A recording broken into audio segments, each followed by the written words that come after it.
Livro Para Não Esquecer Quem Somos. Autora Dora de Paula. Vizinhos. Eu os conheci através de meu namorado, que é meu companheiro há 29 anos. Moramos em apartamentos com portas da cozinha de frente uma para a outra. Já sonhamos, rimos, comemos, viajamos juntos. Vimos nossos filhos perderem sapatos, calças, vestidos e doarem seus brinquedos. Já choramos as nossas dores, de cada um, as nossas, as de nossos filhos. Ultimamente, temos comemorado as pequenas vitórias e fazemos planos para a velhice. Casa de repouso privada? Pública. Construiremos as nossas para dividir cuidadoras, gatos, aspirador de pó e xícara de açúcar? Estamos sentindo uma dorzinha aqui e outra acolá. Procuramos a tinta melhorzinha para o cabelo. Não nos afoitamos mais em viagens aventureiras. Começamos a lembrar dos mosaicos da casa dos pais e do cheiro enjoado ou sedutor dos perfumes, das comidas. Temos filhos, sobrinhos morando em outros estados e até em outros países.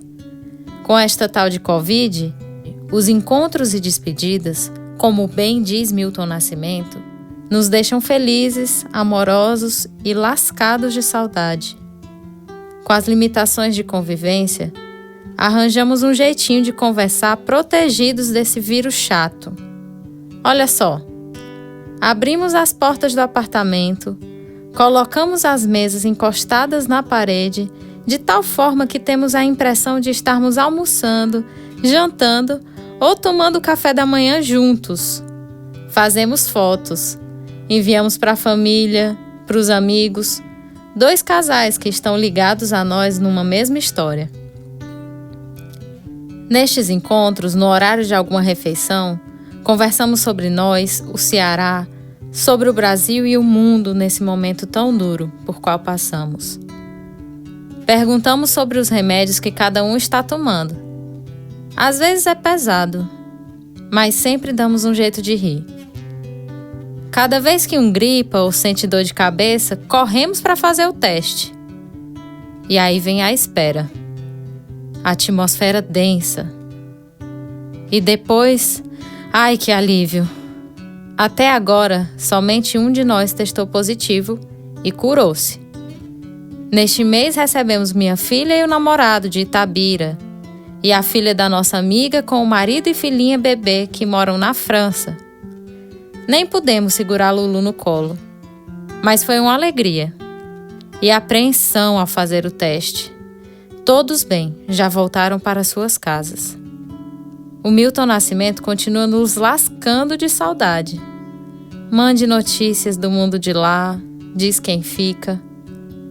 A hora do encontro é também despedida.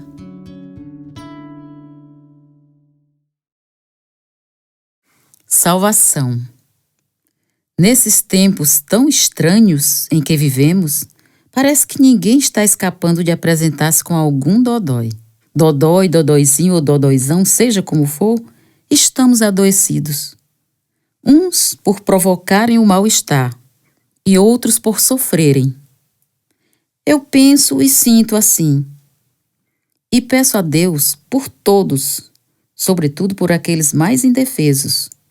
Mas peço por todos os homens, mulheres, crianças, idosos, indígenas, negros, pobres, por aqueles que já sofrem com comorbidades. Todos nós, essa humanidade dodói. Digo assim porque estamos mesmo indefesos como crianças, numa grande incerteza. Não sei nem o que dizer daquele senhor, de sua família, de seus escolhidos para assessorá-lo e de quem o ainda reverencia, apesar de tudo o que aquele senhor tem feito de ruim e desfeito de bom, e ainda mentindo tanto. Cada um que lute, que se vire. Ele não é coveiro, né? Ele ainda debocha e ri. Mas ainda assim, precisamos seguir e falar de fé, de esperança, buscar o ar que ainda houver, respirar fundo, conversar com os amigos, quem está sentindo o que você sente e falar. Tudo guardando distância. Guardamos distância do mal e de quem amamos. Estranho, né? Mas pedimos a Deus uma vacina. Pedimos saúde, pedimos vida e lutamos, cada um a seu modo. Eu estou com os dedos nervosos. Eu preciso falar e as redes, essas frias redes, por incrível que pareça, são um veículo também de chegar junto, guardando distância. Cada um sabe do seu nível de ansiedade, de dor ou alegria que pede rede. E as tramas das redes sociais hoje nos mostram linhas, novelos, agulhas que perfuram, teares de encontros e desencontros de nossas linhas cruzadas. Mas eu estou dentro das tramas dessa rede. Todos estamos. Gosto de escrever, desenhar, pintar. Cada um de nós luta com o que tem. Ando buscando manter as rosas que já plantei no meu coração e elas têm espinhos. Assim sou eu. A vida é assim. Espinhos e pétalas. Esses dias aquarelei o Pequeno Príncipe. Pensei nele nordestino, cearense, baiano, cheio de ginga, com essa nossa dor, alegria. Mas não aguentei. Eu sabia que ia chorar. Então eu fiz esse príncipe a si mesmo. Sorte. Era uma vez um planeta chamado Terra. Tinha gente por lá, gente mesmo, igual a mim, igual a você. E tinha bicho, bicho grande, pequeno, de todo jeito. Agora mesmo, lá nesse planeta, tem uns vírus. E as pessoas que pegam esses vírus ficam doentes. E tem uns que morrem. Outros ficam fraquinhos. Tem gente lá nesse planeta que não quer tomar a vacina que diminui a força do vírus. Sim, eu não te disse que lá na Terra tinha gente de todo jeito? Uns brigam para tomar o remédio e defender a vida, e outros fazem muita confusão e mentem muito para não se vacinar e também não deixar que os outros tomem o remédio. Você já pensou? Eu conheci um menino de 14 anos que morava sozinho com a avó. Ela pegou esse vírus, ficou muito fraquinha e morreu.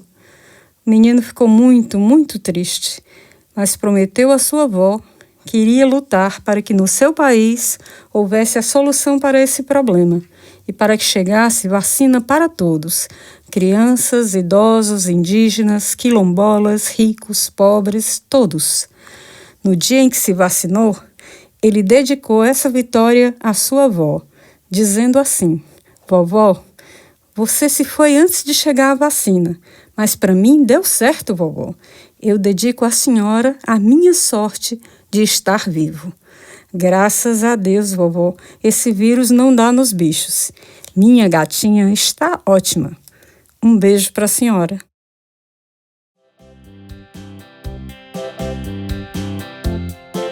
Os horizontais, ensaios na varanda, guitarras, bateria, microfones, tudo arranjado na marra, na peleja, na vontade que era grande.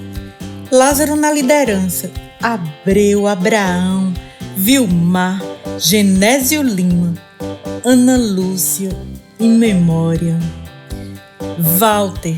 E de repente, um homem que apareceu na estrada, na BR-116, e viu os ensaios na varanda, parou o caminhão, pediu para entrar e executou lindamente o milionário da banda Os Incríveis. E se integrou, era o Fernando. Isso tudo se passava na Betânia, casa de Lázaro. Um conjunto foi se formando na amizade, no amor pela música, no frescor da juventude. Raul Seixas, Beatles, Erasmo, Rita Lee. Lázaro ouvia Jimi Hendrix e Jackson do Pandeiro, Piaf e Clementina de Jesus, Luiz Melodia e Ray Charles e outras tantas pérolas. Lázaro nos ensinou o caminho dos sons, na força da alegria de estar junto fazendo música. Daí para as festas do final de curso, 8ª série, 3º ano científico em Horizonte e Pacajus, foi um pulo. E nós, as jovens, ficávamos tietando. Nicodemos era uma força como técnico de som, na logística, e algumas vezes no pandeiro, multifunções. Paizinho e Dudu gostavam, mas também se preocupavam. Ensaios ininterruptos entrando pela madrugada. Em dias de festa, era um Deus nos acuda. Nada podia falhar. Às vezes, faltava alguma coisa minutos antes de começar a festa. Lembro que Abreu, o baterista, tocou uma vez se queimando em febre. Coitado. Eu, irmãs e amigas, ajeitando roupas novas para irmos às festas, acompanhando os horizontais. Na concorrência com Pacajus, a cidade maior, vizinha, tínhamos a melhor banda de música, era a Glória. Amores em semente, experiências afetivas, enxerimentos, saliência, cavilação. Tudo era aprendizado. Os solos de guitarra se cristalizaram inesquecíveis. Rico solo do Fernando, o milionário do conjunto Os Incríveis. Notas de ouro vou ouvir sempre. Quem sabe, algum chorinho inevitável, molhado de alegria. Vou lembrar você.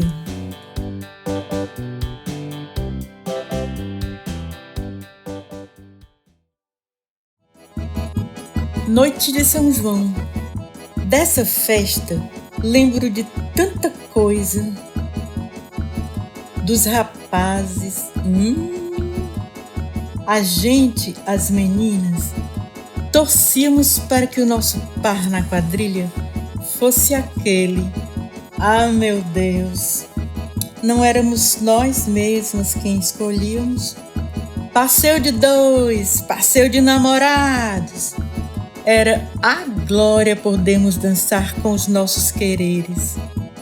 Vilmar, como era animado, alto, voz forte e sabia todos os passos, gritava a quadrilha, ensinava e se insinuava para as moças. Eu sempre quis ser a noiva, mas era preta e baixinha, não combinava. Nesse momento, ainda não questionávamos, embora sentíssemos muito. Dudu fazia bolos, muitos bolos, de milho, batata, macaxeira, pé de moleque, maracujá. Delícias para umas 300 pessoas. Vinha muita gente, 2 ônibus com 2 quadrilhas de Fortaleza. E tinha a nossa, de Catolé, que recebia os convidados. Tinha de tudo: casamento matuto, aluá, batata doce, pé de moleque, balão, bandeirinha, Luiz Gonzaga, Marinês, Jackson do Pandeiro, trio nordestino. Tudo. Povo cheiroso, danado para dançar, se divertir, namorar. A fogueira, as pessoas em volta daquela maravilha de labaredas, amores ingênuos e acalorados. Olhávamos para o céu e era lindo. Paizinho, Dudu e nossas queridas professoras nos proporcionavam uma noite encantada, de tanta beleza, tanto cheiro, tanto sabor. A vida era boa. De alguma coisa eu tinha medo. Ver meu rosto na bacia, plantar a faca num tronco de bananeira, pisar em brasas. As adivinhações.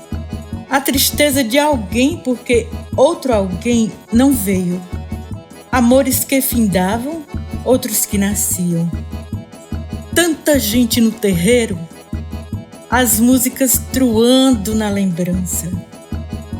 Essa festa começava cedo, no dia 23 de junho. Doca Palheiros era o contratado para anunciar numa radiadora o grande e tão esperado evento. É hoje! Tem estreia de quadrilha! Tá chegando 2 ônibus da Fortaleza! A casa. Casas são úteros, lugar de aninhar-se, ficar junto. Casas são corações, guardam tantas coisas. Antes era só mato. Paizinho construiu e lhe nomeou Betânia, a casa de Lázaro. Hoje a casa se configura em ruínas, numa boa extensão de terra e ainda com grandes benfeitorias. Terreno à venda. Durante o tempo em que esteve erguida, altiva, com gente dentro, rindo, aprendendo, cantando, fazendo a vida, a casa foi linda, linda. Abrigou no seu interior, pleno de pequenas e grandes histórias, uma família e suas trajetórias. Toda memória tem dor e alegria, lágrimas e risadas. Crianças, brinquedos, trabalho. Baús, toalhinhas de crochê, bule de ágata, cheiro de café, doces, miados e latidos.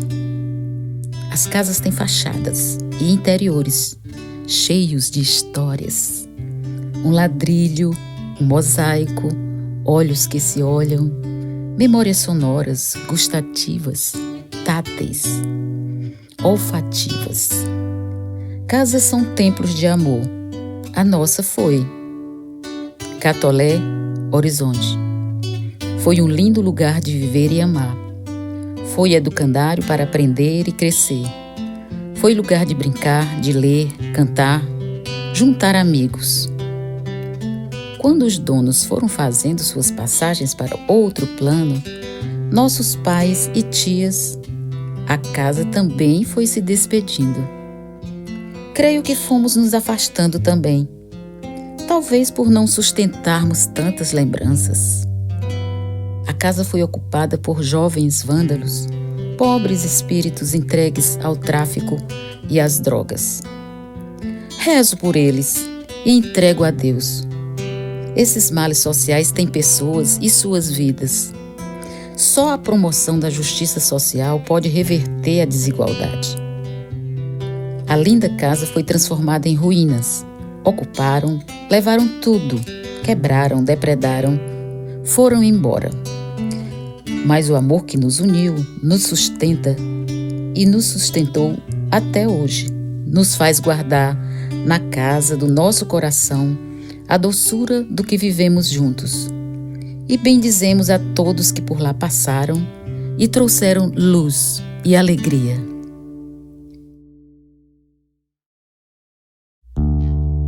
Raimundo Paulo. Da família da mamãe, lembro de poucas pessoas, inclusive dela mesma. Tenho vagas recordações. Lembro o que me contam e guardo como tesouro. Todos falam com carinho e respeito, por exemplo, da tia Ritinha, ainda viva, e de tio Pretinho, que já se foi. Mas do pai da mamãe, o vovô Raimundo, eu não esqueci os olhos com o olhar. Era assim que nem uma noite profunda, com estrelas pequeninas e brilhantes. Um sem fim de histórias naqueles olhos adentro. E quando ele me olhava fixo e sorria, eu entrava num mundo distante de onde creio que vim, de longe, longe, longe. África. Naqueles olhos e naquele sorriso, eu voava para um tempo desconhecido e ao mesmo tempo muito meu. Vovô era bonito, elegante, gestos largos, voz rouca e alta. Uma entidade, na sua cor preta e no casaco e calça de algodão cru. Tinha também um chapéu de couro, repentista. Fazia versos para as meninas que se aproximavam. Ria um riso aberto. Para mim era como se assistisse a uma peça com o seu protagonista. Um menino? Um homem? De verdade? Um personagem? Ele chegava num caminhão, trazia rapadura, alfinim, batida, farinha, beiju, tapioca, cheia de coco, repentes e causos. Alto, magro, com tantas histórias. Passava pouco tempo. Quando ia embora, ficava um vazio grande. Lorde. No dia em que Brunswick morreu, nasceu um lorde muito grande para mim. Eles eram unha e carne. Os 2 cachorros andavam lado a lado como parceiros que confiam um no outro. Dava para imaginar o que estavam conversando. A Dudu, como era para lá de gente, os tratava como sendo para lá de cachorros. Um dia, numa manhã diferente, meu irmão Nicodemos, que parece ser também para lá de gente, meu Deus, vivo cercada por espíritos que eu preciso compreender mais. Nicodemos olhou atento para o Lorde. O cachorro tinha um latido estranho, um latido chorado, ganido, exibido. Latia como quem uiva. Sabe aquela dorzinha fina lá de dentro? Eu acho que era. Meu irmão disse: esse cachorro está querendo dizer alguma coisa. Lorde subiu no parapeito e latiu mais e mais e mais. Desceu do parapeito e saiu. Nicodemos o acompanhou até lá. Brunswick estava inerte no meio da pista, corpo estendido no chão. Beatriz. Defendeu meu pai de meninos grosseiros, que lhe faziam ameaças na saída do colégio quando eram crianças. Gostava de pessoas em suas diversidades, de conversar, de rir, de se arrumar, se pintar, usar salto vermelho. Digamos que ela era espilicute. Seu amigo, Daphnis, que se dizia Márcia de Windsor, acho que era esse o nome, perguntava para ela ao telefone: Bia, tu ainda atravessas a rua com aquele salto alto e aquela bundona toda se rebolando? Eles riam muito. Foi apelidada de general porque gostava de mandar. Beatriz. Dizem que seu pai, o vovô Merêncio, lhe deu o nome igual ao de uma musa. Mãe Binha não teria gostado. Bia era cheia de vida.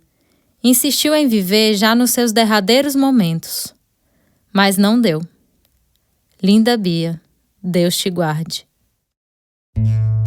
Olívia, 96. Ainda viva. Foi treinada para ser o que o mundo ditava. Fez o normal, se formou. Era o mais alto grau para mulheres do seu tempo. Tocava piano, foi diretora de escola, teve um amor. Noivou, enxoval, expectativas. Descobriu que o noivo já era casado, já tinha filhos.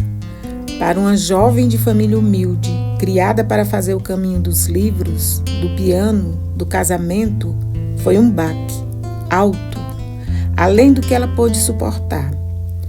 Entrou para uma realidade estranha que a medicina desumana ainda quer insistir, eletrochoques. Nise da Silveira mostrou que a arte pode salvar. A arte e a possibilidade de aprender a conviver podem salvar. Tia Olívia entrou para esse mundo singular dos incompreendidos, mas também teve amor. O amor pode salvar, e salvou um tanto. Passou por muitas fases. Hoje ela beija tudo, todos os objetos que vai encontrando, vai beijando como num ritual. Celulares, jarros, bonecas, agendas, tudo. Um jeito de se sentir viva, de amar e ser amada. Está bem fraquinha, quase não fala. Com quantas doses de desamor e de amor se faz a realidade? Dudu, 4:30 da manhã, já de pé. Dá de comer para bicho e para gente. Ti, ti, ti. Com a bacia de milho, chamando as galinhas. Pedrez, pescoço pelado, uma ruma. Os cachorros, Lord Brunswick. E nós, todos recebendo a comida das mãos dela. Uma santa, eu digo que era. Acordava de madrugada e cobria as nossas pernas com lençol. Catava feijão como quem reza. Cozinhava como quem prepara algo sagrado. Fazia tudo e fazia tanto. Bicho e gente, ela olhava como filhos de Deus. Eu tenho até medo de falar dela. Ela era só ela, muito ela mesma. O bem-querer na forma de tia-mãe, a que arrumava tudo, que fazia o dia, que fazia a noite, que fazia a vida, que fazia o tempo. E ela era gente, e quantas vezes esquecemos disso? Ela também precisava de nós. Ela também precisava de cuidados. Ela era, às vezes, uma coisinha, lindinha. Tinha poder, mas era gente. E a gente esquecia. E a gente esquecia. Maria. Maria Paula, Dona Maria, finada Maria Paula, mamãe. Palavras, histórias, causos, tudo dentro da minha cabeça e remexendo aqui por dentro. Nossa casa tinha também uma escola que ela sonhou. E o seu amor, meu pai, se juntou a ela nesse sonho. Na varanda da casa ensinou primeiros socorros, bordados, dramatizações, remédios caseiros, hinos, orações, alfabetizava. Era alegre, assim me contaram. 8 filhos, um aborto e se foi com um na barriga, vivedora. Música, teatro, dança, gente, reza, de um tudo de bom ela gostava. Às vezes batia nos filhos, eram tantos, e cavilosos. Acho que Cecília Meirelles tem um poema que dá direito às mães de muitos filhos se descontrolarem. Assim me contaram. A escola tinha seu nome, e nela estudei até os 10 anos, e ensinei um pouco de tempo também. Ocupava um espaço a sua alegria e seu jeito de viver. Quando ficou invisível, ficou. Teve gente que fez promessas para ela, com ela, e alcançou. Nas festas do Dia das Mães, na minha casa, onde também estava o educandário Maria Paula, eu senti uma coisa estranha. A finada era lembrada. Eu não entendia muito. Minha mãe, 38 anos, e já história para contar. Histórias bonitas eu ouvi.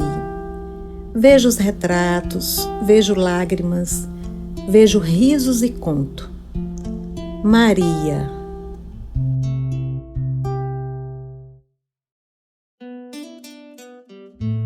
Pai grande. Filho da mãe Binha, irmão de 11. Ele amou muito sua mulher, seus filhos, 8. Ela foi cedo. Ele ficou assim, meio assim, sei lá. Mas era tanto menino, tinha que seguir.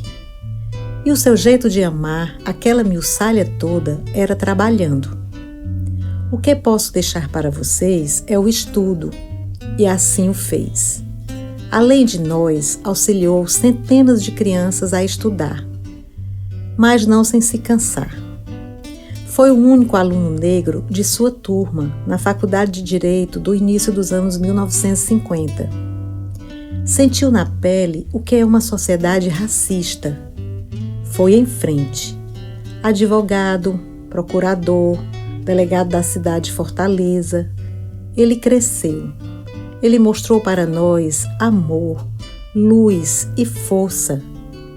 Gostava de animais. Quando tinha tempo, nos olhava com um jeito de quem agasalha. E gostava de Aguinaldo Timóteo.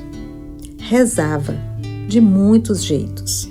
Tinha santinhos, tinha orixás, tinha ancestrais e dançava. E sorria branquinho, realçado por sua pele. Um abraço, paizinho. Assim nós o chamávamos.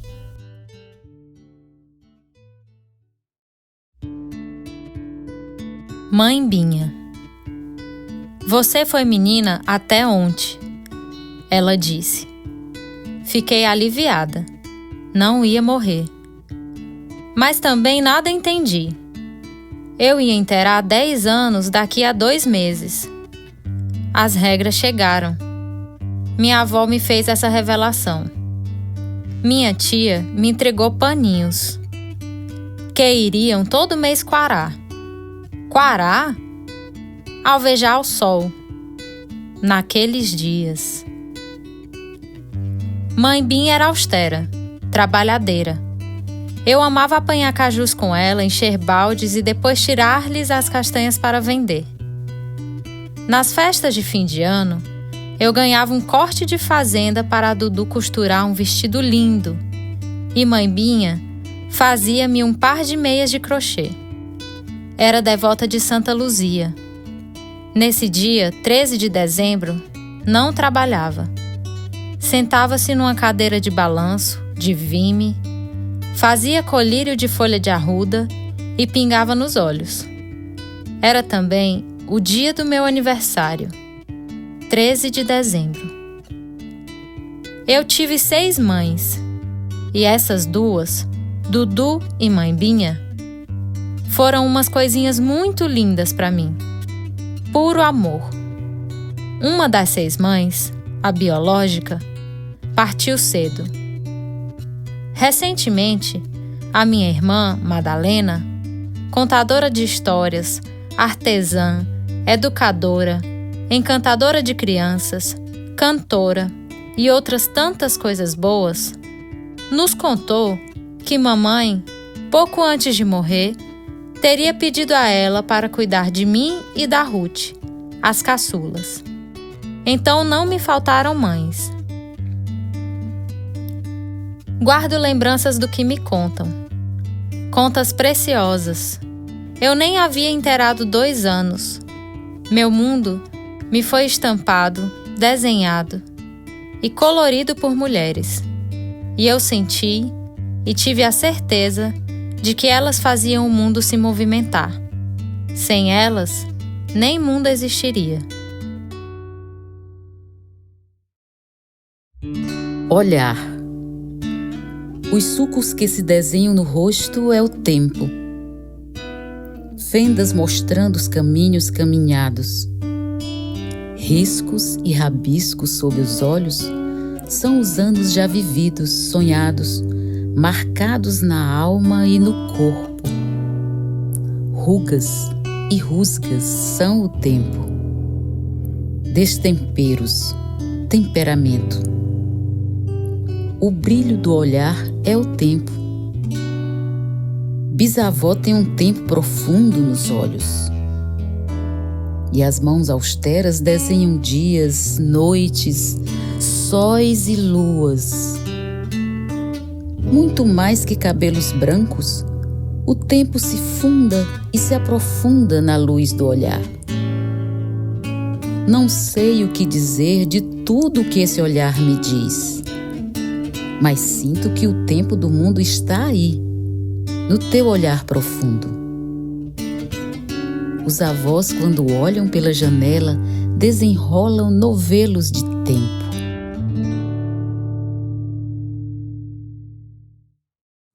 Ritual. Minha mãe catava feijão como quem reza. Cada conta de seu terço, um carocinho sagrado de alimento. Austera, no respeito ao fruto do trabalho, comer também era um ritual de gratidão. Espírito. O que nos separa, irmã? Não sei se o céu daqui é mais bonito, nem sei se o sol é mais brilhante. Abro as janelas e portas e vejo essa imensidão azul, bordada por copas de árvores, e te vejo perto de mim. O que nos separa parece ser o mesmo que nos une nesse momento, a imensidão azul. Por esse azul vou longe. Onde quer que estejas, avisto teus olhos e teu sorriso. Algumas vezes ouço tua risada. No meio do tempo, até experimento cantar a mesma música. A distância me leva ao interior da tua casa. Lá dentro, bebes um café com bolo. Que maravilha! E conversas com tantas lembranças. Acompanho o teu ritmo desde a horinha de acordar. Pequenas coisinhas do interior da tua casa que fazes movimentar, movimentam o mundo. Todas nós acordamos. Estamos atentas. Besta é quem pensa que cochilamos na hora H. Somos movidas à beleza, delicadeza, alegria, alguma dor para não perder o costume, porque a vida não alisa. Muito bonitinhas as coisinhas da vida. Não reclamo, só admiro, respeito e sigo. Tudo passa, mas desconfio que esse fio de não sei o que nos une é eterno. É eterno. Reza forte. Não sei se sei rezar, mas peço pelo mundo, por Maria, José e Raimundo. Peço pela humanidade, por Jacira, das dores e saudade. Se esse é o mês das mães, peço à Virgem que acompanhe todos os filhinhos, no ninho ou fora do ninho, netos, primos e sobrinhos. Peço saúde, paz e alegria a todo filho de Maria. Peço que as flores renasçam em todo o jardim. E peço saúde e cura para você e para mim. Dudu gostava de orações. Eu também gosto. Vera, Verinha, Verônica, Verão. Dela posso lembrar, se quiser, apenas do sorriso, da risada e da postura altiva. Verônica, capricorniana atrevida. Ela gostava de se dizer negrinha atrevida, porque em algumas situações assim a chamavam. E ela respondia: sou sim uma negrinha atrevida. O seu jeito de ser e de fazer as coisas era sempre o jeito de quem precisa, todos os dias, se olhar no espelho e reconhecer-se mulher, e mulher negra, no Estado brasileiro que se diz mestiço e harmônico em suas relações étnicas e raciais. E afirmam que no Ceará não existem negros. Mas, apenas dando um único exemplo, na hora de descobrir quem fez algo errado, alguém diz: só pode ter sido aquele negro. Verônica teve, sim, que enfrentar no seu dia a dia esse olhar atravessado do racismo cordial, silenciado e negado, sobretudo na escola e no trabalho. O mito da democracia racial difundido no Brasil. Na vida adulta, no curso de Ciências Sociais, leu muito Florestan Fernandes, Gramsci, dentre outros, mas estes certamente foram importantes para que compreendesse as desigualdades presentes em nossa sociedade. Soube fazer amigos e sua alegria agregava pessoas diversas, de todas as idades. Tornou-se uma liderança.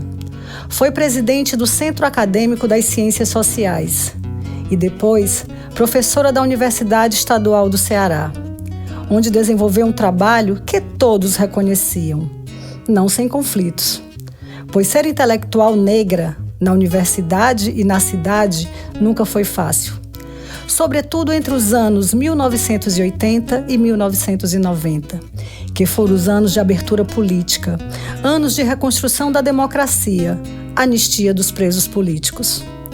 Por seu espírito inquieto e contestador, sofreu perseguições políticas, mas sabia como caminhar por estradas íngremes. O Comando de Caça aos Comunistas, CCC, a chamou de Abelha Rainha, em cartaz no qual dizia ser ela a próxima. Ameaças que esses tipos de grupos sempre fizeram e continuam. Como boa capricorniana que era, assim o dizem os astrólogos, batalhou de forma incansável para conquistar o que queria. Casou-se, comprou 2 apartamentos, carro, teve um filho que amou muito. Segundo afirmava, seu filho nasceu exatamente como ela imaginou. Bebel, uma amiga querida, que também já partiu, adorava encontrar Verônica e seu filho João em algum lugar, pois o achava lindo e muito bem trajado. Adorava a forma como Verônica vestia seu filho. Certa vez, num desfile de 7 de setembro, no colégio do João, Verônica mostrou o seu jeito de ser e de fazer as coisas. Convidaram seu filho, João, para figurar um escravizado no desfile, pois um dos temas era escravidão, abolição. Verônica não aceitou e disse que seu filho seria o imperador. Falou com a direção do colégio, apresentou seus argumentos e, como a diretora a respeitava muito, João, menino preto, desfilou como imperador. Sua estrada foi luminosa, mesmo cheia de percalços, em razão de sua força e determinação. O mistério da vida e da morte ainda tem muito para ser compreendido. Verônica foi brilhante enquanto esteve entre nós. Para cada pessoa que a teve como amiga, irmã, ela continua brilhando. Se olharmos o céu em noite estrelada, imaginamos pura luz em nossa memória. E amanheceres ensolarados, de Vera, Verinha, Verônica, Verão. Zazá. Ela era uma mulher altiva. A vida lhe deu contornos inesperados. Mas, como vamos nos adaptando e nos acomodando às novas situações, ela assim o fez. Era muito bonita, tinha uma elegância evidente. Assim como as outras 3 irmãs, ela foi uma das nossas tias-mães. Após a passagem prematura de minha mãe, as irmãs de meu pai tornaram-se nossas mães, cada uma com seu jeito singular de tratar essa perda repentina, um luto dolorido de meu pai. E como cuidar de 8 órfãos de mãe forte, presente, alegre, que de repente foi para um mundo que desconhecemos? Zaira era seu nome, mas a chamávamos Zazá, assim como seus irmãos a chamavam. Exímia costureira, também bordava, fazia crochê com perfeição. Se tivesse tido oportunidades, com certeza teria construído uma rica vida escolar. A casa onde todos nós, os 8 irmãos, morávamos com meu pai e Zazá, tinha apenas 2 quartos, 3 salas, cozinha, um banheiro, 2 corredores, um quintal. Nesses espaços nós transitávamos, tínhamos nossas horas de estudo, recebíamos amigos, dormíamos, enfim, vivíamos da melhor forma possível. Nosso pai fez o melhor que pôde para nos dar tudo o que precisávamos para sermos crianças, adolescentes e jovens que pudessem viver o que cada uma dessas fases exigia. Zazá, apesar de dar conta de todo o serviço da casa, como cozinhar, lavar, passar, costurar, não deixava de ser uma mulher fina no trato consigo mesma e com as outras pessoas. Todas as 4 irmãs de meu pai fizeram como que uma ruptura na sequência de suas vidas. Pararam de estudar, de namorar, de trabalhar, para irem aos poucos sendo nossas mães. Zazá morou durante alguns anos no Rio de Janeiro, cidade onde um de seus irmãos morava. Lá, ela auxiliava seu irmão e a sua esposa no cuidado com as 3 filhas. Parece-me que essa era uma configuração das famílias de baixa renda na época em que elas viveram, dos anos 1930 aos 1970.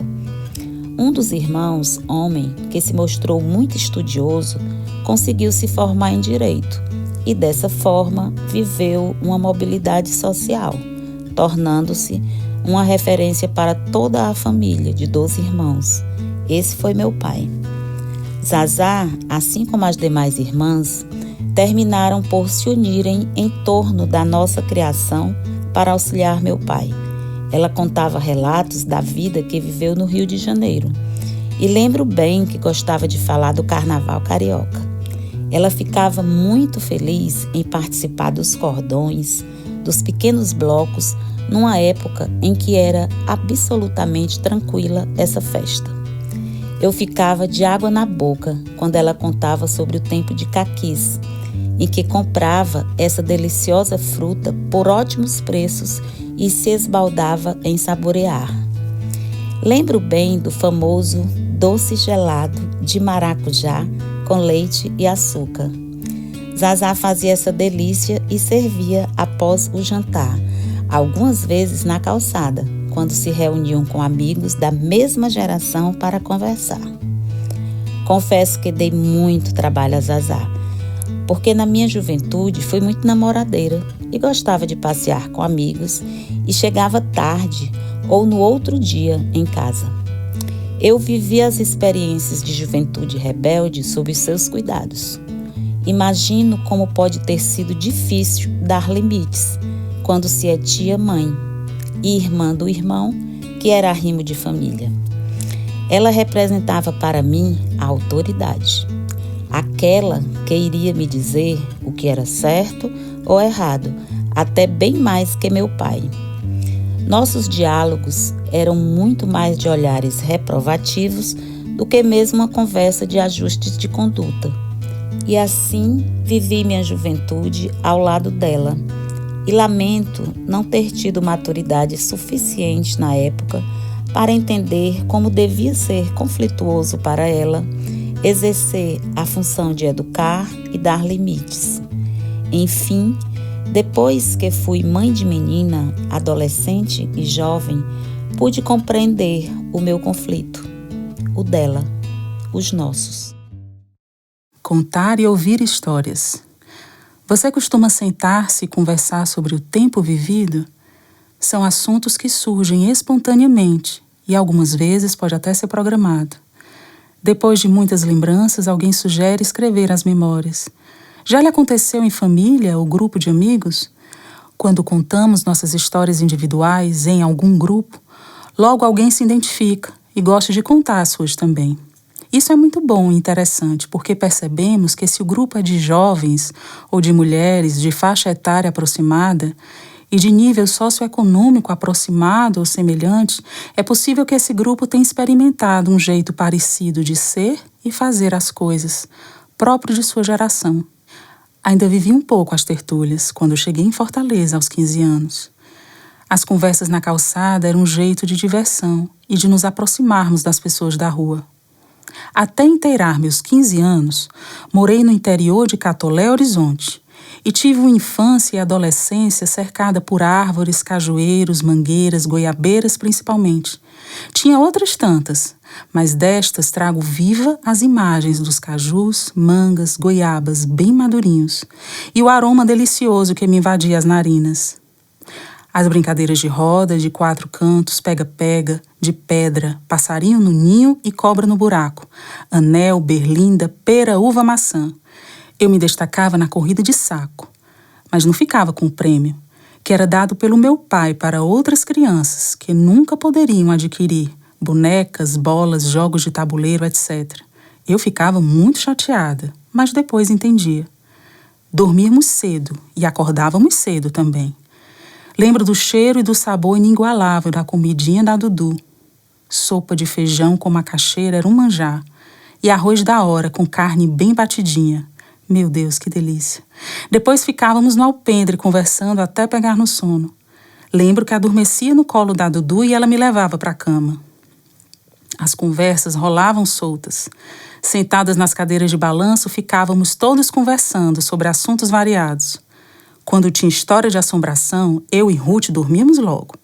Em geral, ficávamos caladinhas, só escutando. E o sono vinha depois, com asas, plenos de contos de fadas, de bichinhos, plantas, velhinhos sábios, crianças espertas. Já estávamos sonhando. À noite, com aquela lua materna que nos envolvia carinhosa. Luz. Quando descobri o mistério das letras, já não era uma menina. Meus netos estranharam minha alegria lacrimejada. De repente eu era mesmo uma menina. E bem que poderia saltitar. Mas me contive. E pensei que podia ainda ensinar a alguém esse tesouro. Dividir essa fortuna. O mundo era agora, ainda que tarde, um caminho iluminado. Não era tarde, porque no meu coração ardia a força de querer aprender mais e melhor. Palavra. Trago pela palavra a força de quem me trouxe até aqui. Peço licença para continuar abrindo caminhos de liberdade. Minhas mãos aprenderam o ofício de ser filha, mãe, amiga, neta, bisneta. Aprendemos com as mãos o carinho, de abraçar, de cozinhar, de falar, catar piolhos, fazer tranças. Com as mãos e as palavras trazemos nossa história, de dor e glória, memórias de doçura e fortaleza que foram além da dor. A palavra que falo, canto e escrevo tem pranto e espanto de sempre nos reconhecermos filhos das folhas, do vento, das pedras, das águas, dos pássaros, em busca do ar para voar e reencontrar seus ninhos. Com a palavra, desatamos nós da garganta e de qualquer prisão. Palavra que ilumina o caminho e nos faz fortes e irmãos. Continuamos a escrever a história com nossas próprias palavras. E elas continuam em nós e no ar que respiramos. Asas. Era uma vez o tempo. Bonecas, carrinhos, manhãs sem fim. E vinham à noite as bruxas, vagalumes, morcegos. E a lua surgia como majestade, um clarão no pensamento. Uma rede balançava nossos sonhos. Minha mãe contava histórias cantadas e encantava. Trazia o sono. E voávamos por montanhas, castelos, e éramos pombos-correios, trazendo e levando notícias. Os livros entravam no nosso tempo batendo asas e nos carregavam por lugares, muitos lugares. Todas as viagens são surpreendentes quando essas asas se abrem e nos livram e nos acolhem. Zelo. Não vou ver o Zé hoje. Tenho que ajudar o pai na roça, preparar a janta com a mãe, banhar o João e fazer meu dever da escola. Aprendi foi cedo que a roça, a casa, a escola são lugares de respeito. Neles encontro alimento para o meu corpo e para o espírito. O Zé há de entender e me esperar. O coração também é lugar de respeito. Assim eram algumas meninas do meu tempo e do meu lugar. Prece. Por todos que hoje se encontram enfermos, peço saúde. Por toda a humanidade e pelo planeta, peço saúde. Por nosso Brasil e seus filhos mais maltratados, peço luz e paz. Por todos que dominam com crueldade, eu peço luz. Peço justiça a todos que sofrem as desigualdades. Alegria aos entristecidos desse tempo. Força para todos que fraquejam humanamente. Amanheceres ensolarados a todos confinados e isolados, seja pela necessidade do momento ou aqueles acorrentados no egoísmo. Peço saúde e luz aos espíritos dominados por qualquer maldade que os faça cegarem o olhar aos que subjugam e massacram. Peço justiça e paz nesse chão que habitamos. Divino Espírito Santo, hoje, amanhã e por todos os dias, peço-vos a liberdade que nos faz gente. Há momentos em que só me resta pedir e agradeço.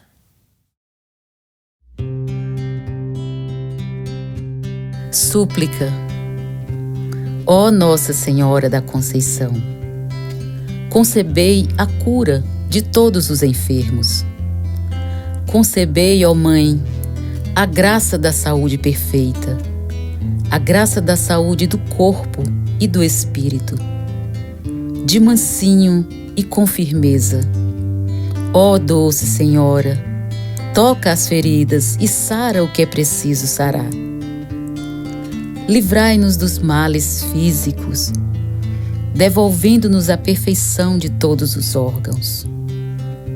Levai a luz da ciência a cada médico e profissional da saúde, para que o clarão do espírito saudável esteja presente em plenitude nos corpos enfermos, limpando e curando o que for preciso curar. Santa Mãe da Concepção, destes a luz ao Deus menino, Senhora Mãe do Amor, então a ti vos peço, dai-nos a luz aos olhos para enxergarmos além deles, mas com eles, que assim seja. Gosto de orações. Minhas tias-mães eram devotas de muitos santos. Meu pai sempre buscou a experiência transcendental, o sagrado, a explicação para os mistérios da vida. Minha mãe amava Santo Antônio. Eu guardo essas coisas em mim. Tambores. Ouço tambores e danço memórias longínquas. As crianças brincam na areia, mãe na roça plantando a energia do tempo de viver. Pai canta e dança cantigas de trabalho. Não tem romantismo, tem beleza e a dureza de fazer a vida andar. No meio da luta, há alegria, porque o povo teima. Ouço tambores. Avós contam histórias de tataravó, de dança e resistência. E de animais, tecidos cheios de cores, histórias de fé. Mistérios de irmandade, humanidade e suas desumanidades. Sinto o mar, a floresta, pedras, folhas, rios, tudo uma coisa só com a gente, vivendo e aprendendo. Ainda dançamos, os tambores ressoam e nós cantamos a história. Mastruz. Gosto de todas, mas dessa da folhinha, não. Dudu batia com leite para aumentar a imunidade. Como expectorante, cicatrizante, e a própria folha colocava sobre as feridas para sarar. Ah, a folhinha deixa para lá. Eu estou falando de manga mastruz. Quando Deus criou esse planeta de beleza sem fim, como foi que ele teve a ideia de inventar um pé de manga? Sim, porque é preciso a pessoa ser muito boa para poder inventar um pé de mangueira. Uma árvore de copa muito linda e o tronco também. Agora, os frutos, meu Deus, por que é que o senhor fez as mangas? Mastruz, itamaracá, coité, jasmim, afro, palmier, moscatel, rosa, espada, manguita, peito de moça e tome manga de todo jeito. Eu caminhava muito, até chegar na casa da dona Dorinha, mãe do Zé. Baixinha, pernas em arco, inteligente, forte e cheia de bondade. Eu digo que era boa. Ela nos convidava para ir à sua casa, e quando a gente chegava no pequeno alpendre, já o cheiro tomava de conta do nosso ser, do meu ser pelo menos. Meu ser de 7 e 8 anos, mais ou menos, era facilmente tomada pelo perfume das coités, jasmins e mastruz. Uma bacia de alumínio bem areada, lotada de manga. Eu, curtinha, com perninhas pequenas, me ajeitava ao redor da bacia e me preparava para o ritual poderoso de sentir o perfume e o sabor do fruto sagrado. Sumo e fiapos pelo corpo, pela roupa, e o mundo era meu. Minha amiga Isabel Alves gosta de mim e me conhece. Mesmo após 58 anos que nos conhecemos, ela ainda me dá umas mangas mastruz que ela mesma apanha do pé. A vida é boa. Deus é bom. E as pessoas que me dão mangas são boas. As mangas são frutos do amor de Deus. Acho que foi sugestão da sua Santíssima Mãezinha colocar manga no mundo. Leônio. Estudávamos na mesma escola. E a escola era na minha casa. Eu tinha que dar bom exemplo. Olhares furtivos, trocávamos. Eu da janela do quarto. Ele chegando com a sua bicicleta, um veículo diferente. Tinha radinho de pilhas dependurado no guidão, santinhos, um pequeno guizo que me avisava da sua chegada. Trim-lilim, espelho para ele pentear o cabelo com algum creme. Brilhantina? Não sei. Corpo de jogador de futebol, moreno. Olhos de mel e sorriso tímido que me dizia algumas doçuras. Com o tempo, percebemos que as professoras desconfiavam de alguma coisa e riam. Meu Deus, o que podíamos fazer? Eram olhares, sorrisos. Ouvíamos Roberto Carlos na hora do recreio. Ele era muito amigo do meu irmão. Ambos muito inteligentes e engenhosos.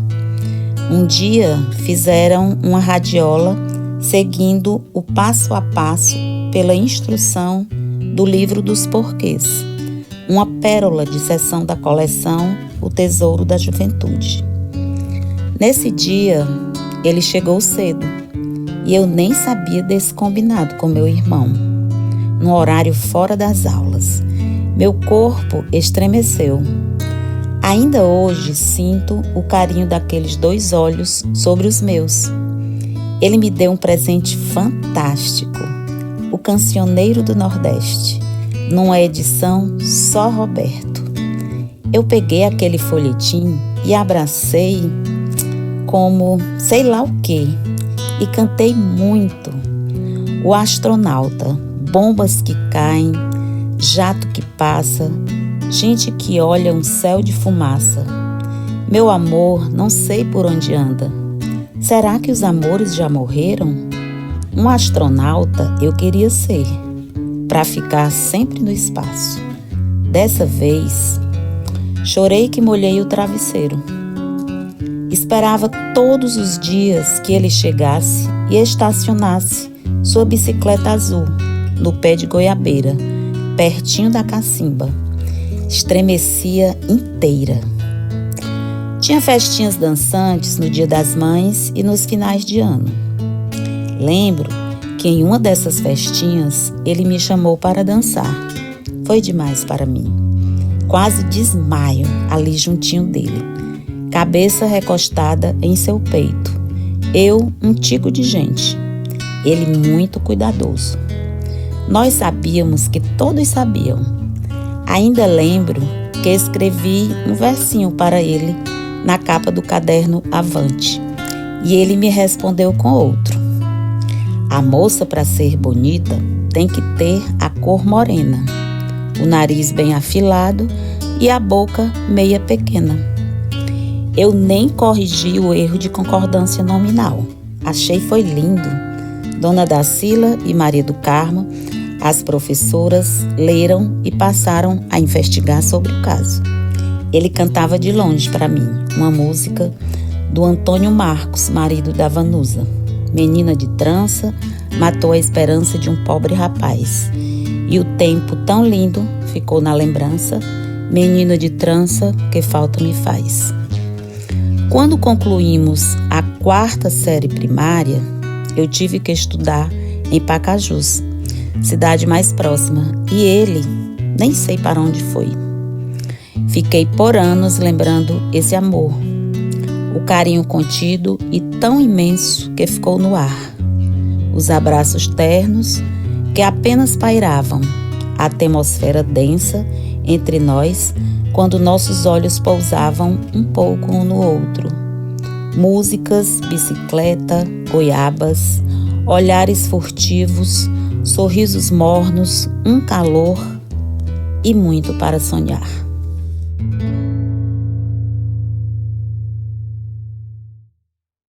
Rosa era alegre mesmo com aquele brilho no olhar, que parecia falar de dor, de um passado longínquo, marca de uma vida difícil. Gostava de cantar e falava de tudo um pouco. Ria com facilidade. Como se diz no Ceará, era besta para rir. E ria alto. Guardava no seu jeito simples um carinho, uma infância, uma delicadeza quase ingênuas. Antes de vir trabalhar na minha casa, já havia trabalhado na casa de minha irmã. Elas eram próximas, nutriam uma relação de amizade e confiança. Rosa foi uma companhia de valor para minha irmã, em um momento difícil de sua vida. Amava as crianças e sabia cantar para elas. Rosa lembrava que gostava de gritar junto com a minha irmã, numa espécie de ritual para espantar os males. Segundo ela, quando Madalena estava bem doida em Sobral, com saudade da família e vontade de estar em Fortaleza, ela pedia: "Vamos gritar bem muito, Rosa." Ela ajudava minha irmã a gritar para aliviar a saudade das filhas pequenas e do marido. Após o jantar, ela levava a menina Carol, minha sobrinha, para a pracinha mais próxima da casa, para encontrar amigas e um namorado.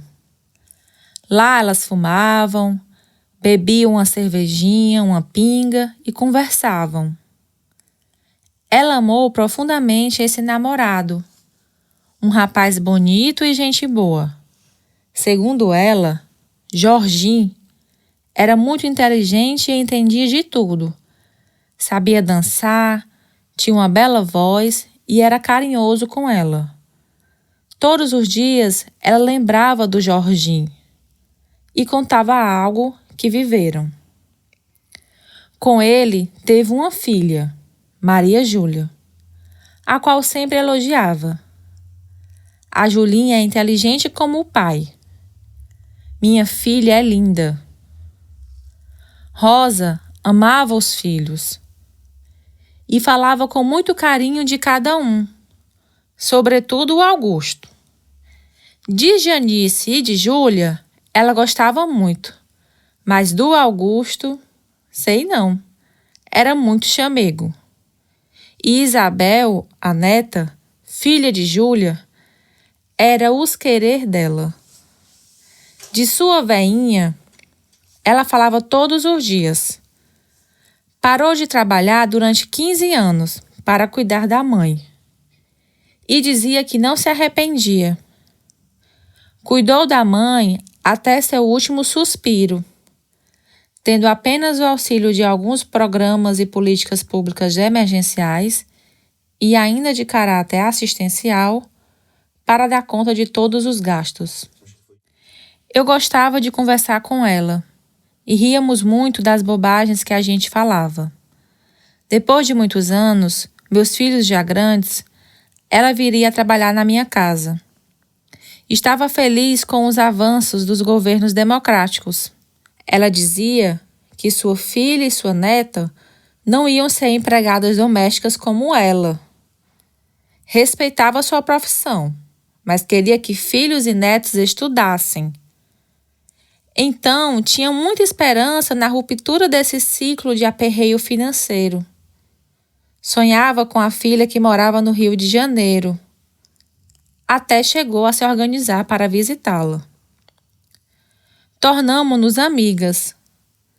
Mas para nós duas não era fácil saber lidar com essa ambiguidade. Sermos amigas e sermos patroa e empregada. E sofríamos sem saber lidar com as relações de amizade e trabalho. Minha melhor lembrança dela era quando parávamos tudo o que estávamos fazendo para cantar. Ela sabia muitas músicas, de Luiz Gonzaga, passando por Novos Baianos, até Doces Bárbaros. Então cantávamos bem alto, nós duas, muitas músicas. Ó abelha rainha, faz de mim um instrumento de teu prazer, sim, e de tua glória. Pois se é noite de completa escuridão, provo do favo do teu mel. Cavo a direta claridade do céu e agarro o sol com a mão. Cantamos muito Maria Bethânia e Fernando Mendes. Ela afirmava que ainda tinha um parentesco com Luiz Gonzaga e com uma repórter da Globo que agora não recordo o nome. Rosa era sensível, bonita, inteligente. No dia em que soube de sua partida, meu coração partiu. Um soluço saltou de dentro de mim sem que eu sentisse, sem que esperasse. De repente, um choro dolorido e um sentimento de perda e vazio tomaram conta de mim. Onde você estiver, Rosa, que estejas cantando e rindo. Ela era importante para mim. Sobretudo por isso, eu adoro cantar e rir.